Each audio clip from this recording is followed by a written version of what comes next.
Hello everyone, I hope you all are doing good in your studies. तो आगे next part, जैसे कि आप लोगों को पता है, यहाँ पे मैं करवा रही हूँ आरआरबी एंड नॉर्सेट 8 की प्रेपरेशन। सो हमने नॉर्सेट की भी प्रेपरेशन स्टार्ट कर दी है। आरआरबी की सीरीज़ पुराने से चले आ रही है। सो अगर आप इस चैनल पे न्यू है, चैनल को सब्सक्राइब कर दीजिएगा, वीडियो को लाइक कर दीजिए, बिकॉज ऑलरेडी मैं 1621 क्वेश्चन करवा चुकी हूँ। 1620 क्वेश्चन की सीरीज़ में ऑलरेडी डाल चुकी हूँ। बहुत ह्यूज अमाउंट ऑफ क्वेश्चन कराए हैं, तो प्रीवियस वीडियोज़ को रेगुलर बेसिस पे देखना स्टार्ट करो। एंड नेक्स्ट थिंग इज, अगर आप लोग बैचेस ज्वाइन करना चाहते हो तो देखो, टाइम वेस्ट मत करो। इस नंबर पे कॉल या फिर मैसेज करके आप आज ही बैच ज्वाइन कर सकते हो। आपको प्रॉपरली मैं ही स्टडी कराऊंगी। बच्चे आगे पूछते हैं कि मैम आप ही करवाओगे? जी हाँ, मैं ही क्लासेस लेती हूँ। अगर आपको नॉर्सेट 8 के लिए बैच ज्वाइन करना है तो 2 बैचेस है, एक 4 मंथ्स का, एक 6 मंथ्स का। दोनों ही बैचेस में एवरीथिंग इंक्लूडेड है, nursing plus non nursing, live and recorded test series, everything is included. आपको फुल सब कुछ करवाया जाएगा। जो 4 मंथ्स का है 2999, 6 मंथ्स का 3499। ठीक है। अगर आप आरआरबी की प्रिपरेशन कर रहे हो तो as you all know 2 batches है मेरे पास। एक इंपॉर्टेंट टॉपिक है, एक थ्योरी बैच है। अगर आपका बेसिक क्लियर है तो इंपॉर्टेंट टॉपिक 3 मंथ्स का 1299 में ज्वाइन कर सकते हैं, जिसमें आपको मैं इंपॉर्टेंट टॉपिक्स करवाऊंगी। ऑल सब्जेक्ट से एमसीक्यू क्लासेस रहेंगी, टेस्ट सीरीज रहेंगी, डाउट क्लासेस रहेंगी, प्रीवियस ईयर पेपर रहेंगे। और अगर आपको बेसिक से स्टार्ट करना है, ये 3 मंथ्स का 2299 का थ्योरी बैच है, जिसमें हम स्टार्टिंग से बेसिक से स्टार्ट चीजें करेंगे करनी है। Anatomy and physiology, all subjects की थ्योरी, इसमें भी इंपॉर्टेंट टॉपिक्स में करवाऊंगी। एमसीक्यू क्लासेस रहेंगी, test series, doubt classes and previous year paper, और दोनों में ही नर्सिंग प्लस नॉन नर्सिंग के सब्जेक्ट्स रहेंगे। तो आज ही आप लोग मेरे से बात करके इस पे अपनी जो भी आपकी क्वायरी है कंप्लीट करके ज्वाइन कर सकते हैं। डिले मत करना। चलती हूँ मैं क्वेश्चंस पे, अब टाइम वेस्ट ना करते हुए। पहला ही क्वेश्चन है, आजकल हम थोड़े कॉम्प्लेक्स क्वेश्चन कर रहे हैं ताकि हमारे हर एक टाइप के क्वेश्चंस हो जाएं। पहले मैंने थोड़े से आपको 1 लाइनर एंड 2 लाइनर्स करवाए हैं। अब थोड़े दिन हम थोड़े कॉम्प्लेक्स क्वेश्चंस करेंगे ताकि हम हर एक टाइप का क्वेश्चन कर पाएं। पहला ही क्वेश्चन है, 52 years old client, abdominal aortic aneurysm ruptured, she received rapid massive blood transfusion for bleeding.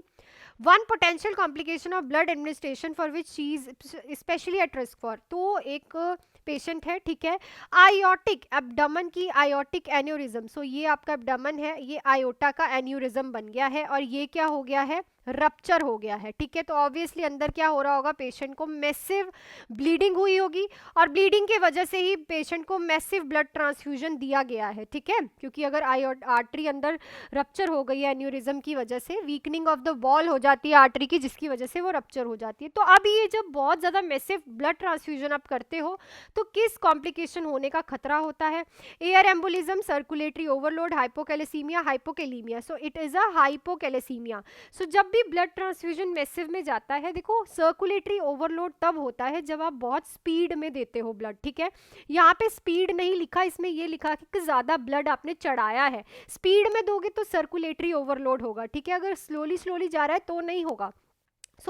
जैसे ही आप ज़्यादा ब्लड देते हो तो कैल्शियम का जो है लेवल ब्लड में कम हो जाता है, एज कंपैरिजन टू जितना बॉडी में होगा वो उतना ही होगा जितना उस टाइम ब्लड में है। ठीक है, जैसे ही आप और एक्स्ट्रा ब्लड दोगे तो हाइपोकैलेसीमिया पेशेंट को होने के चांसेस होते हैं, इस रिस्क पे होता है। तो आप लोग इसके लिए चेक करोगे। ठीक है, बट सर्कुलेटरी ओवरलोड को कन्फ्यूजन से मत लिखाना। अगर ये आपने स्पीड में ब्लड दिया है विद इन 2 आवर्स, ठीक है, मतलब 2 घंटे के अंदर अंदर चढ़ा दिया ब्लड, तो ये प्रॉब्लम देखने को मिलेगी, अदरवाइज नहीं होती। क्लियर। नेक्स्ट है, which of the following parameter is not included in the Berlin criteria for the diagnose of acute respiratory distress. तो आपने बेरलिन क्राइटेरिया पढ़ा होगा, जिसमें एक्यूट रेस्पिरेटरी डिस्ट्रेस सिंड्रोम के बारे में हम पढ़ते हैं। इसमें से कौन सा पैरामीटर नहीं included? Timing of onset of respiratory system, chest radiography, finding oxygen status, या फिर serum biomarker such as procalcitonin. ARDS में प्रोकैल्सिटोनिन का कोई रोल नहीं है। ठीक है, ऑब्वियसली आपको रेस्पिरेटरी सिस्टम्स की टाइमिंग सेट करनी पड़ेगी, चेस्ट रेडियोग्राफी भी कराओगे, ऑक्सीजनेशन भी। अगर आपको बेरलिन सिस्टम आपने कभी नहीं पढ़ा है तब भी ये क्वेश्चन आपका कैंसिलेशन से हो जाना था, क्योंकि पहले तीनों ही ऑप्शन ARDS के लिए प्रायोरिटी में रहेंगे, पर प्रोकैल्सिटोनिन का कोई लेना देना नहीं है इस क्वेश्चन में। नेक्स्ट पे है which of the following describe the expected appearance of a stoma immediately post operatively. तो एक पेशेंट के स्टोमा क्रिएट किया गया है, ओपनिंग क्रिएट की गई है, पोस्ट ऑपरेटिवली आप कैसी एक्सपेक्टेड करते हो कि वो कैसा दिखेगा आपको।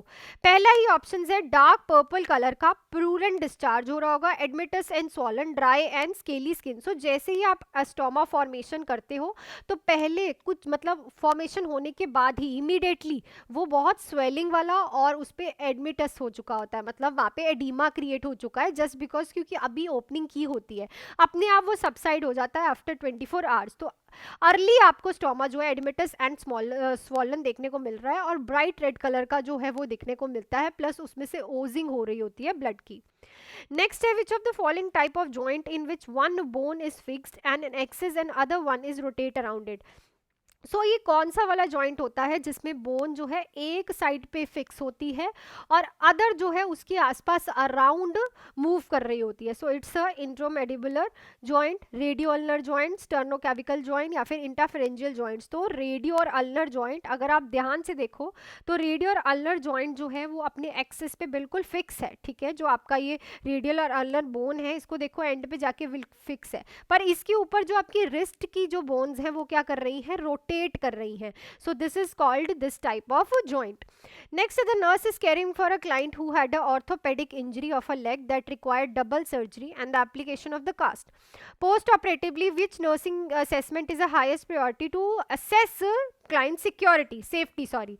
तो ऑर्थोपेडिक इंजरी है पेशेंट के, डबल सर्जरी होनी है लेग की, तो आपने कास्ट लगा रखी है, तो नर्सिंग असेसमेंट पे सबसे ज़्यादा प्रायोरिटी में आप सेफ्टी देखते हुए क्या करोगे, मॉनिटर करोगे हील का ब्रेकडाउन, ब्लैडर का distension, extremity shortening, monitor for blanching ability of toe nail bed. So देखो सबसे इंपॉर्टेंट होता है अगर किसी के कास्ट लगा है सीआरटी, तो मैम सीआरटी क्या होता है, CRT is a capillary refill time.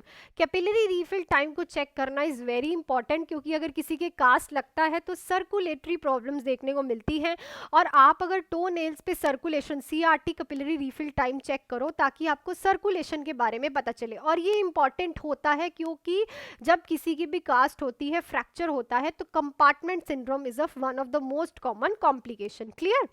Next question पे चलने से पहले अगर आप मेरे से अच्छा आपको लग रहा है मेरा एक्सप्लेनेशन और आप बैचेस में अच्छे से पढ़ना चाहते हो, देखो यूट्यूब पे तो वीडियो आती है, बट अगर आपको एक डिसिप्लिन वे में आपको जो है स्टडीज करनी है तो आप आज ही बैचेस ज्वाइन कर सकते हो मेरे इस नंबर पे मेरे से बात कॉल पे या फिर मैसेज पे करके। अगर आप नॉर्सेट 8 की प्रेपरेशन कर रहे हो तो ऑल इन वन हर एक चीज़ करवाई जाएगी। 2 बैचेस है, 4 मंथ्स एंड 6 मंथ्स के बैच। जो 4 मंथ्स का बैच है वो है 2999 का और 6 मंथ्स का है 3499 का, ठीक है। इसमें आपको नर्सिंग प्लस नॉन नर्सिंग दोनों सब्जेक्ट्स करवाई जाएंगे, टेस्ट सीरीज सब कुछ प्रोवाइड किया जाएगा। एंड अगर आप आरआरबी के लिए प्रिपेयर कर रहे हो तो important topic batch and theory. अगर आपका बेसिक क्लियर है तो आप ये बैच ज्वाइन कर सकते हो जिसमें आपकी फीस रहेगी ओनली 1299, ठीक है। इसमें हम important topic MCQs, test series, doubt classes and previous year paper करेंगे। और अगर आपको बेसिक से ज्वाइन करना है तो 2299 का थ्योरी बैच ज्वाइन कर सकते हो। इसमें हम एनाटमी एंड फिजियोलॉजी लेके सब कुछ करने वाले हैं।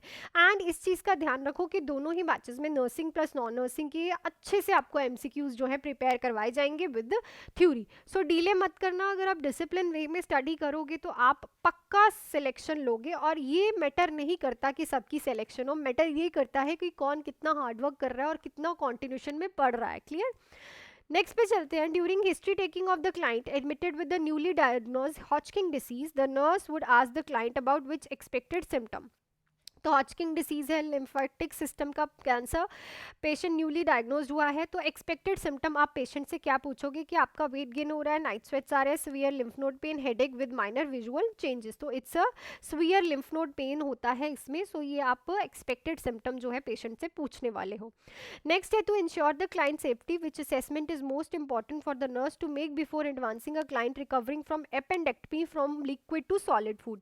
तो एक पेशेंट है उसकी एपेंडेक्टमी हुई है, मतलब अपेंडिक्स का रिमूवल हुआ है, तो इसमें से क्या चीज़ आप सबसे इंपॉर्टेंट पेशेंट में असेस करोगे जब आप उसे लिक्विड फूड से सॉलिड फूड की तरफ लेके जा रहे हो। Bowel sound, chewing ability, current appetite या फिर फ्रूट प्रेफरेंस। तो ये है आपके एप्टीट्यूड का क्वेश्चन कि आपको कितनी कॉमन सेंस है। तो आप लिक्विड डाइट से सॉलिड डाइट में लेके जा रहे हो। सो लिक्विड डाइट से जब आप सॉलिड डाइट पे लेके जाते हो तो च्युइंग एबिलिटी देखी जाती है, ठीक है। बावल साउंड पहले देखते हो, current appetite and food preference का लेना देना ही नहीं है, ठीक है। लिक्विड डाइट, गैग रिफ्लेक्स, सब चीज़ देख लेते हो। जब आपने लिक्विड दे दिया तो everything is okay, but solid food जब आप देते हो तो बावल साउंड देखना बहुत, सॉरी, चुइंग एबिलिटी देखना सबसे इंपॉर्टेंट है। नेक्स्ट है, the nurse is performing a respiratory assessment on a client being treated for asthma attack. The nurse determine that the client respiratory status is versioning based upon which finding.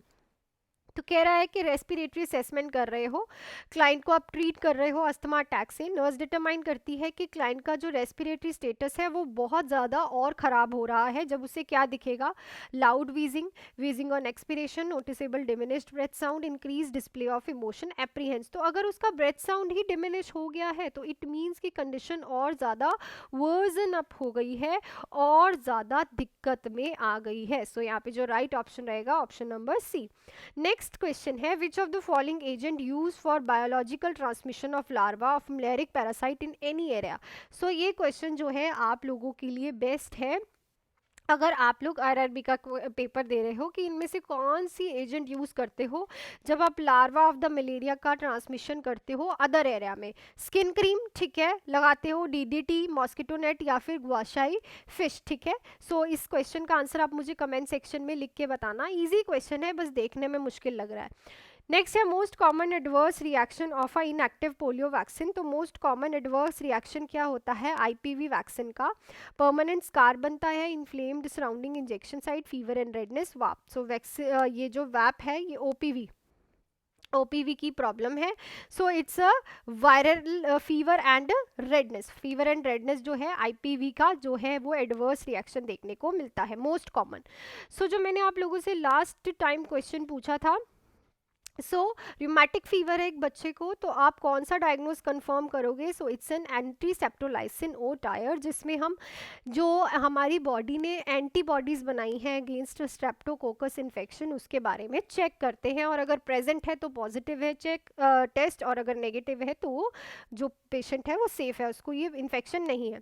So that's it for this video. Video अच्छी लगी तो video को like share and subscribe कर दीजिएगा channel को। Regularly 12:30 आपको लिए questions तो आ ही रहे हैं, प्लस अगर आपको डिसिप्लिन वे में अच्छे से मेरे से एक्सप्लेनेशन के साथ पढ़ना है तो आप इस नंबर पे कॉल या फिर मैसेज करके आज ही कोई बैच ज्वाइन कर सकते हैं। 9 से 8 के लिए 2 बैचेस है, 4 मंथ्स एंड 6 मंथ्स का बैच 2999 का एंड 3499 का फीस रहने वाली है। और आरएफबी के लिए अगर आपका बेसिक क्लियर है तो आप ये 1299 का 3 मंथ्स का बैच ज्वाइन कर सकते हैं। अदरवाइज थ्योरी बैच जो है 2299 का आज ही ज्वाइन कर सकते हैं। हर एक बैच में नर्सिंग प्लस नॉन नर्सिंग रहेगी and live and recorded classes रहेंगी। So that's it for this video. मिलती हूँ नेक्स्ट वीडियो में। Till then do hard work, make your parents proud and all the best.